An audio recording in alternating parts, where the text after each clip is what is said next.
Fait que c'est cette semaine sur Facebook que je suis tombé sur une publicité des cinémas Guzzo qui faisait la promotion d'un film sur Aurore l'enfant martyr. Je croyais que c'était peut-être un film, je sais pas, un film qui relate des faits, peu importe. On en a déjà eu un au Québec, un film sur ça, mais plutôt c'est un film d'horreur qui s'appelle La malédiction d'Aurore Gagnon. Fait que là, on se trompe vraiment pas, c'est pas n'importe quelle Aurore, là. On a vraiment son nom de famille aussi, c'est Aurore Gagnon. Et fait que c'est elle, Calice, là. Fait que c'est un film d'horreur de série B. Un peu comme Blair Witch Project. Et là, tu fais un Blair Witch Project sur un enfant mort, un vrai enfant mort, du random, c'est un peu dégueulasse. Là. Et je comprends vraiment pas comment quelqu'un a pu appeler ce film-là le Curse. Hein, le curse qui veut dire la malédiction d'Aurore Gagnon. Parce que la petite a pas été maudite, là. Elle a été battue par des parents fous mongols. C'est cave, tabarnak. Il n'y a pas de paranormal là-dedans. Fait que là, tu fais un film d'horreur basé sur une histoire de paranormal. Mais moi, je trouve crissement pas ça drôle. C'est peut-être moi qui est salty ou whatever. Mais pour moi, ça passe pas. Puis on va checker ça ensemble. Là. Je vais vous dire pourquoi, selon moi, c'est encore relevant. Qu'on prenne à cœur l'histoire d'Aurore Gagnon puis qu'on s'en moque pas parce que oui, c'est une histoire qui date de 100 ans, mais c'est une histoire qui est un peu pionnière dans l'évolution des dénonciations, tout ce qui est DPJ, whatever. C'est une histoire qui a fait un peu évoluer les choses, je crois. C'est un peu à sa manière. Là, on s'entend que les choses n'ont pas évolué très vite au Québec et qui sont vraiment pas encore on point. Quand on repense, mettons, une histoire similaire avec la petite fille de Granby qui était épouvantable.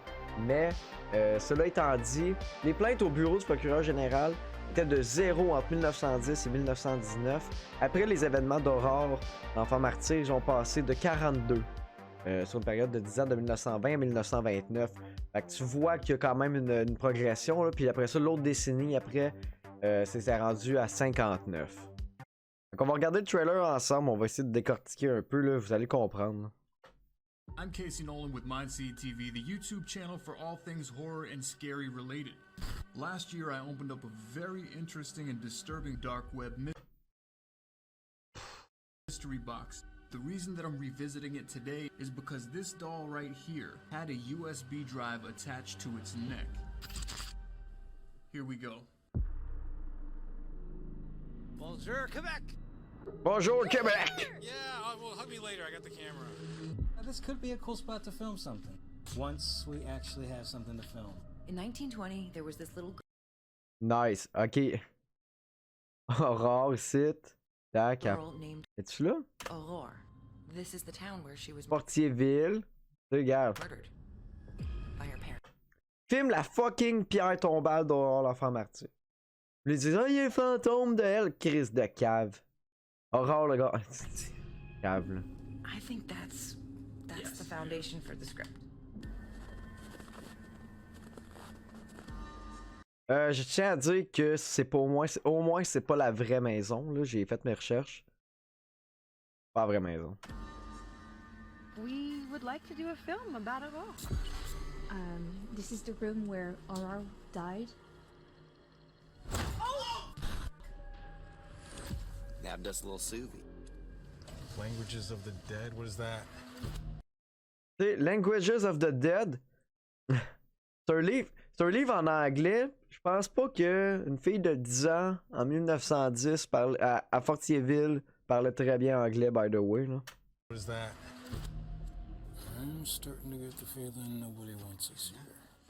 It's like having a literal bloodbath. C'est quoi là? C'est la secte de Fortierville qui. Oh, sacrément là.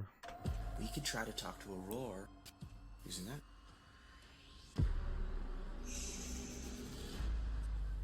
Is there a presence here with us in this house?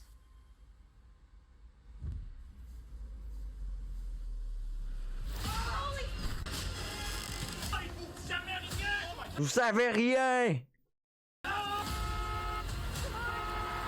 This is how people get murdered. Oh, calme, une autre pierre tombale. Ok, là, c'est la pierre tombale de son père. Là, ils ont mis une face qui fait peur dans Rush. Alright.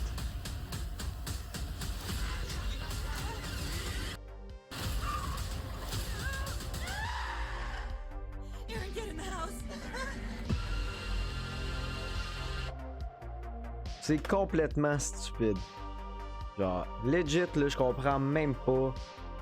Hostie. Les autres comprennent pas non plus, là, c'est pas leur... ça fait pas partie d'un peu de leur histoire, là. C'est un film américain, là, ils s'en calissent.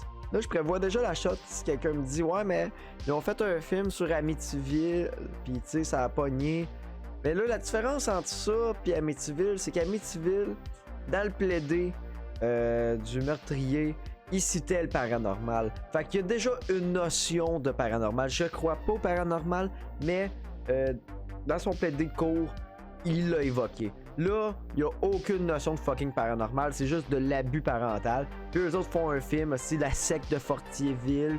S'ils veulent pas que. Je le sais pas, tabarnak, je l'ai pas écouté, puis je l'écouterai pas, ce petit film-là. Puis je trouve ça dégueulasse. C'est pas la première fois que Vincent Guzzo se fout de la moralité avec ses choix de présentation. On se rappelle la fois qu'il a passé un film qui était pro-anti-avortement. Et c'était un des seuls qui a accepté de passer ce film-là dans les salles ici. Fait qu'on voit qu'il s'en calisse. Fait que c'était mon pétage de coche de la semaine. Je suis pas habitué de faire des petites vidéos critiques un peu comme ça, là. Fait que j'espère que vous allez être indulgents là-dessus. C'est ce que j'avais à dire à ce sujet-là. Merci à tous, c'était Plastic Pat. Bye.